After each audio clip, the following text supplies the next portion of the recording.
Guys, okay, I just woke up. You will not believe who is shooting outside. You know that guy from Mera Sultan? He's shooting outside. I am over the moon. I'm just going to grab my camera and go take a picture with him if I can. Like, I cannot believe he's outside. Oh my god. I usually don't feel starstruck, but I love this drama and I can't believe this guy is outside. I've never done this for any celebrity, like Pakistani celebrity, never. But oh my god, I don't even look, I look like shit.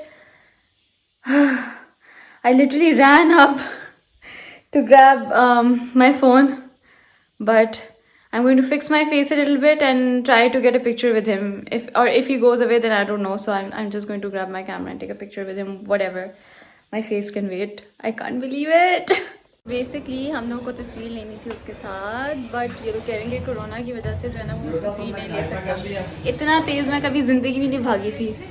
ये मेरा सुल्तान वाला actor, ये देखिए ये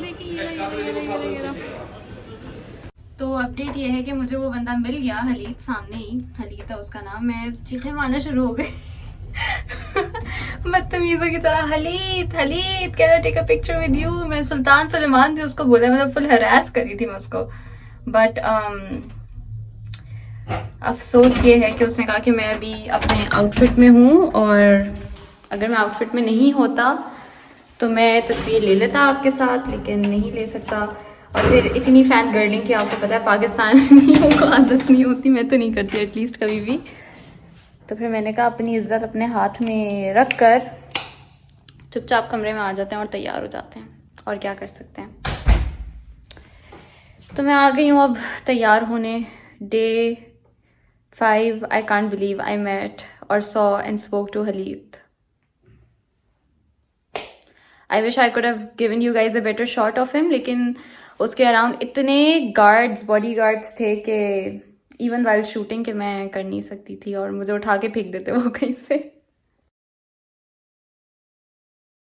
सामने है और अभी यहाँ हम जाएंगे और देखेंगे कुछ अगर लेने लायक हुआ. वैसे नॉर्मली नहीं मिलती चीज़ें लेने लायक. मिर्ज़ा लेकर आ गया है, लेकिन मिर्ज़ा ने नुसरत नहीं खिलाया मुझे, और इस बात का गम मुझे हर वक्त रहेगा. अगली बार मुझे अकेले ही आके खाना पड़ेगा. Look at this shop guys, so beautiful right. Lamps everywhere and they also ship worldwide. That's amazing.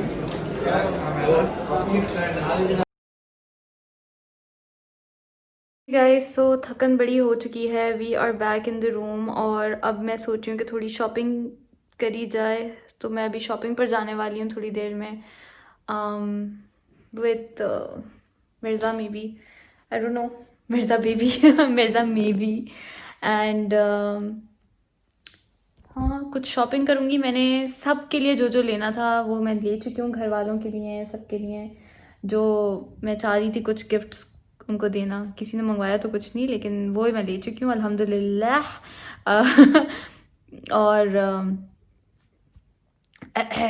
आज हमने एक इंडियन नहीं, पाकिस्तानी रेस्टोरेंट में खाना खाया है. उसका नाम था कराची दरबार. बड़ा मज़े का खाना था. लाइक मैंने इतना देसी खाना कभी इतना अप्रिशिएट और इन्जॉय नहीं किया. जब हम लोग उस जगह के अंदर जा रहे थे ना, तो मैं कह रही थी यार देसी क्यों खा रहे हैं. But in the and like I actually enjoyed it, so it was good. अगर आप कभी तकसीम पे आएंगे तो कराची दरबार ज़रूर जाइएगा. थोड़ी प्राइसेस हाई हैं, ज़ाहिर है ये डोनर शोनर से तो थोड़ी हाई हैं, लेकिन 200 लीरा का बिल आया, which is okay. 200 lira Pakistani is 2 into 2 4,000 rupees I guess. 3,000 4,000 कुछ इसी तरह था. और अच्छी खासी डिशेस थी. हमारे पास दाल चावल थे, हमारे पास निहारी थी, हमारे पास दाल मखनी थी, चाय थी, नान थी, अच्छी खासी चीज़ें थी. तो 4,000 बिल्कुल नॉर्मल बिल था, you know, for a place like that. थोड़ा सा हाँ, ज़ाहिर है आपको कराची के रेट्स तो नहीं मिलेंगे अगर आप कोई अपने रेगुलर रेस्टोरेंट पे जाते हैं. This flower is still here. यहाँ के फूलों में कोई स्मेल नहीं होती. खैर, थोड़ी सी शॉपिंग्स करनी है मैंने अभी. और कल भी मैं एक मॉल जाऊँगी और शॉपिंग करूँगी. कल हमारे पास आधा दिन है, तकरीबन 5 o'clock तक का टाइम है हमारे पास. And then back to Karachi, back to reality, back to our lives. Vacation ends, but yeah. हाँ, बाल बनाते बनाते मुझे याद आया कि काफ़ी सारे लोग ना मेरे पिछले ब्लॉग्स में इन्वेस्टमेंट और इन सारी चीज़ों के बारे में बात कर रहे हैं। बात यह है कि वी आर वेरी न्यू, हम इन चीज़ों पे हमें इतना नहीं पता, टू बी वेरी ऑनेस्ट। तो हमने कभी एजेंट के साथ हम काम कर रहे हैं, हमने किसी को हायर नहीं किया हुआ अभी। We are just keeping our options open and looking to find the best possible solution for us. एक एजेंट हमें टर्की में भी मिले हैं, उनसे भी हमारी बातचीत चल रही है और अभी देख रहे हैं। यहाँ पे भी भाई बड़े मसले होते हैं, मतलब कभी कभार आपको एक प्रॉपर्टी ऐसी भी मिल जाती है जो ऑलरेडी सोल्ड होती है किसी को, और 2 लोगों को जो है ना वो दी भी होती है। मतलब every country has its issues, तो थोड़ा ख्याल रखना पड़ता है। तो हाँ, ये बताना चाह रही थी मैं आप लोगों को। I think this looks okay, like this is what I do to my hair today. अच्छा, बहुत सारे लोग कहते हैं मेकअप लुक बता दें आप जो कर रही हैं, बट ये मेकअप लुक इतना ख़ास नहीं है, मतलब इसमें कुछ बताने का नहीं है। मैं लिटरली पिंक शेडो जो है ना अपनी आँखों और मुंह पे लगा देती हूँ। सो पिंक शेडो नहीं, पिंक लिपस्टिक आँखों पे मुंह पे। सो मिस कराएं, इतना ख़ास नहीं है। मैं इतना ज़्यादा मेकअप कर नहीं रही हूँ, क्योंकि जितना ज़्यादा मेकअप करो ना मास्क के ऊपर वो उतना बुरा लगता है। मेकअप आपका कलेक्ट होने लगता है। मुझे 2-3 दिन लगे इस बात को समझने में। और यहाँ पे हर किसी की स्किन इतनी अच्छी है कि उसको देखकर मैं थोड़ा वो हो जाती हूँ, थोड़ा सा कॉम्प्लेक्स आ जाता है मेरे अंदर। That's the right word, complex. क्योंकि पता नहीं, देखिए मैं आज यही सोची थी कि मतलब मेरा कॉम्प्लेक्शन सही है, काली नहीं हूँ मैं, सही कॉम्प्लेक्शन है। And I don't think there is a काला और अ गोरा। I think every complexion is nice. I truly believe कि हर कॉम्प्लेक्शन जो है वो अच्छा है, और मैं किसी को नहीं कहूँगी कि हाय कितनी काली हो तुम या कुछ। बट आज मुझे ऐसा लगा कि ये वाइट वॉश वाली चीज़ जो है ना, या गोरा इज़ ब्यूटीफुल, हमारे अंदर इस कदर इनग्रेन्ड है कि हम लोगों के लिए इससे निकलना ना बहुत बहुत मुश्किल है। और मुझे इसलिए लगा कि मैं 2-3 दिन से ये देख रही थी कि if I see someone who is fair, जिसको मैं देख रही हूँ, मैं ऑटोमेटिकली रोज़ अपने आप को ना ये इमेजिन करना, एंड मैं ये जानबूझ के नहीं कर रही होती, and I am a very well aware person when it comes to this. मैं जानबूझ के नहीं कर रही होती, लेकिन मेरे दिमाग में ना रोज़ एक बीइंग वेरी वेरी ऑनेस्ट एक ख्याल आता है कि यार इसका कॉम्प्लेक्शन कितना अच्छा है, यार ये कितनी प्यारी है।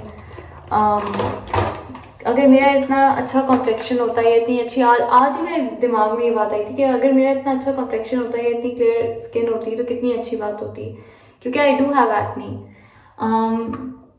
मैंने इस थॉट को अपने दिमाग से मतलब फ़ौरन ही ब्रश आउट कर दिया, निकाल दिया था फ़ौरन जैसे ही आया। उसके बाद आई वाज लाइक नो, ऐसे नहीं सोचना चाहिए। बट फिर मुझे ख्याल आया कि यार ये कॉन्सेप्ट हमारे अंदर, गोरा कल्चर किस कदर इनग्रेन्ड है, कि ना चाहते हुए भी घूम फिर के आप जो है ना ये बातें सोचते हैं, ये बातें करते हैं। मतलब वी ऑल लव गोरा complexion, gore people, Turkish people also. The basic reason why we all are crazy about them is because they have like एक तो मुसलमान, ऊपर से गोरे, हमें और क्या चाहिए जिंदगी में। तो मैं ये बात सोच रही थी और मैं बड़ा अपने ऊपर भी हैरान हुई थी और थोड़ा अपसेट भी हुई थी कि मैंने इस तरह सोचा। I didn't want to, but हाँ, बस यही एक बात थी कि हमारे अंदर गुड थिंग। मुझे अच्छा नहीं लगा था कि मैंने ये सोचा था कि यार मैं इतनी गोरी नहीं हूँ, मुझे बात अच्छी नहीं लगी थी अपनी।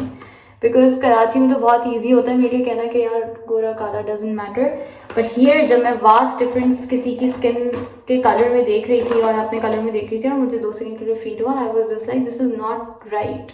और ये हमारे कल्चर में है और ये हमें अपने कल्चर से ख़त्म करनी चाहिए चीज़।